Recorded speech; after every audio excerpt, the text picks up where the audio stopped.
안녕하세요. 흰수염고래의 스포츠입니다. 손흥민 시대, 우리 축구 팬들에게 이보다 더 적절한 단어, 묘사는 없을 것 같습니다. 10대였던 함부르크 시절 프리날두라는 별명으로 프리시즌 엄청난 골 폭격을 터뜨리면서 센세이션을 일으켰던 18살 소년에서 세계 10대 구단의 주장까지, 그 일대기를, 그 과정을 모두 지켜본 우리 팬들은 확실히 손흥민의 시대를 살고 있다고 이렇게 말할 수 있습니다. 우리에게 큰 감동, 큰 기쁨, 큰 자부심을 전해준 우리 손흥민.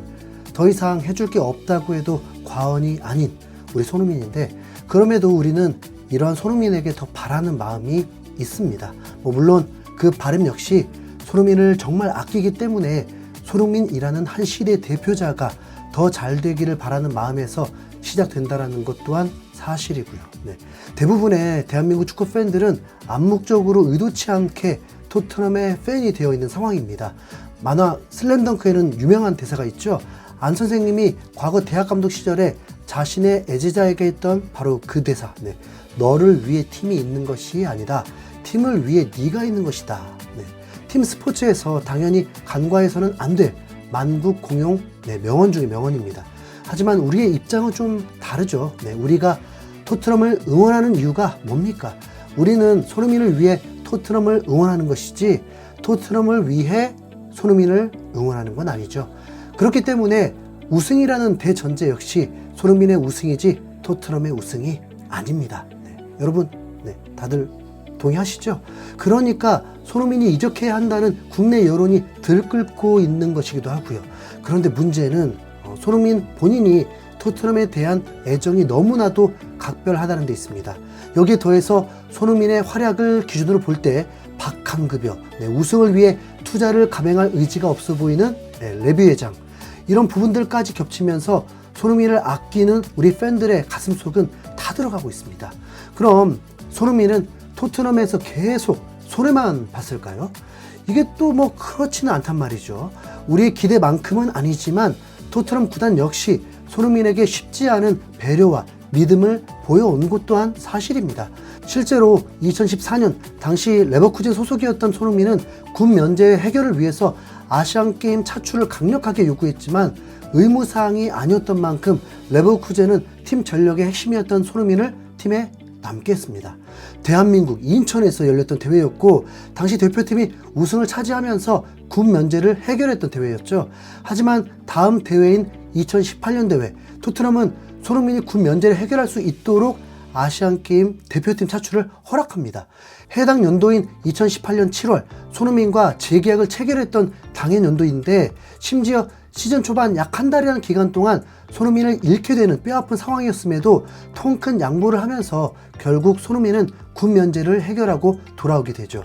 계약도 했겠다, 손흥민을 더 써먹으려고 손흥민 차출에 동의한 것이다, 돼지에게 살을 찌우는 이유는 더 비싼 값에 팔려 하기 때문이다, 이런 비슷한 논리로 생각하시는 분들도 있으신데, 그렇다고 한들 사실 매 시즌 10골 이상씩 득점을 올리는 공격수를 의무 차출이 아닌 상황에서 이를 허용한다는 건 비즈니스적으로 볼 때 큰 모험이자 손흥민에 대한 배려라고 분명 볼 수 있습니다.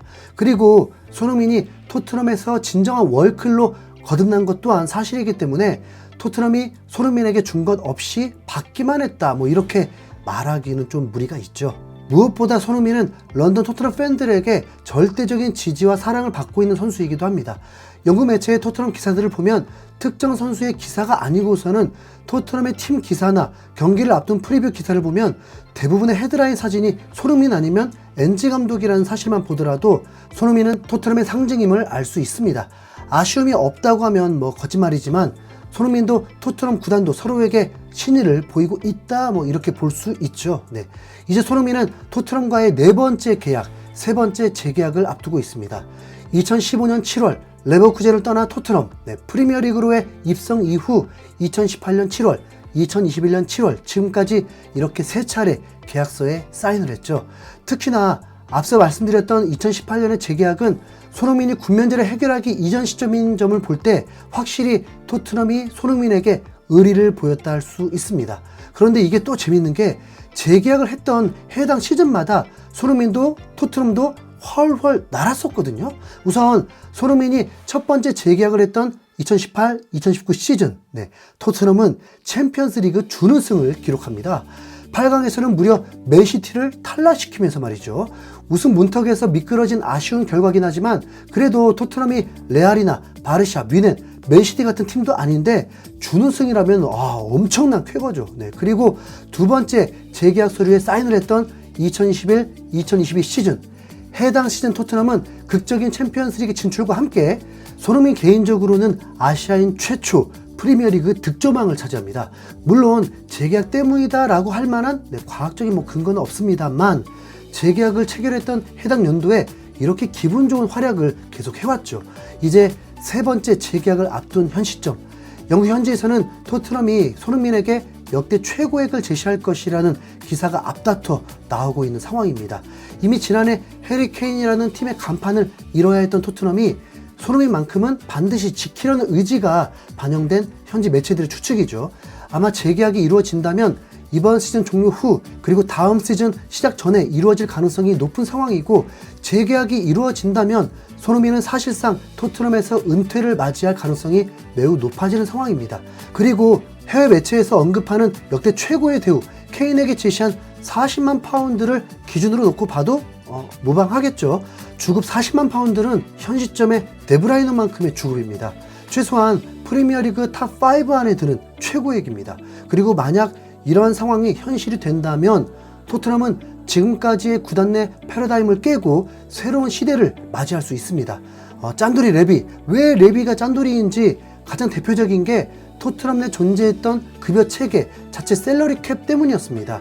손흥민이 토트넘에 처음 입단했을 당시만 해도 토트넘의 레비 회장은 한 선수에게 주급 10만 파운드 이상을 지급하지 않는다, 이렇게 자신의 확고한 철학이 있었습니다. 하지만 케인과 주급 20만 파운드의 재계약을 체결하면서 레비의 이러한 철학은 깨지게 됐고, 이후에 이전과는 다른 고액 연봉자들을 영입할 수 있는 계기가 마련됐었습니다. 사실 이후 데려온 고액 연봉자들이 밥값을 제대로 못하긴 했지만 말이죠. 그 은돔 이나 페리, 그 친구처럼 말이죠. 그런데 만약 손흥민과의 새로운 계약에서 40만 파운드라는 금액에 사인하게 된다면 손흥민의 계약을 시발점으로 토트넘의 주급 체계가 또다시 요동치게 됩니다. 그야말로 A급 선수들, S급 선수들을 토트넘은 품을 수 있어지는 것이죠.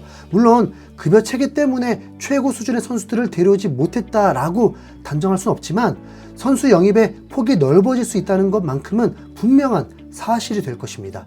반드시 그러하리라고는 보장할 수 없지만 손흥민의 우승을 위해서 맨시티나 리버풀로 이적하는 것이 방법이라면 토트넘이 맨시티나 리버풀과 같은 수준급의 팀으로 업그레이드 된다면 같은 효과 맞는 거죠. 우선 손흥민이 재계약 확률이 높다고 볼 때 재계약 시즌마다 뭔가 이뤄냈으니까 살짝 시선을 바꿔보는 건 어떠신지 조심스럽게 언급해 봅니다. 손흥민의 시대, 지금까지 해온 시간보다 앞으로 해야 할 시간이 더 적은 건 분명한 사실입니다. 슬프지만 이게 순리이자 변치 않는 세상의 이치겠죠.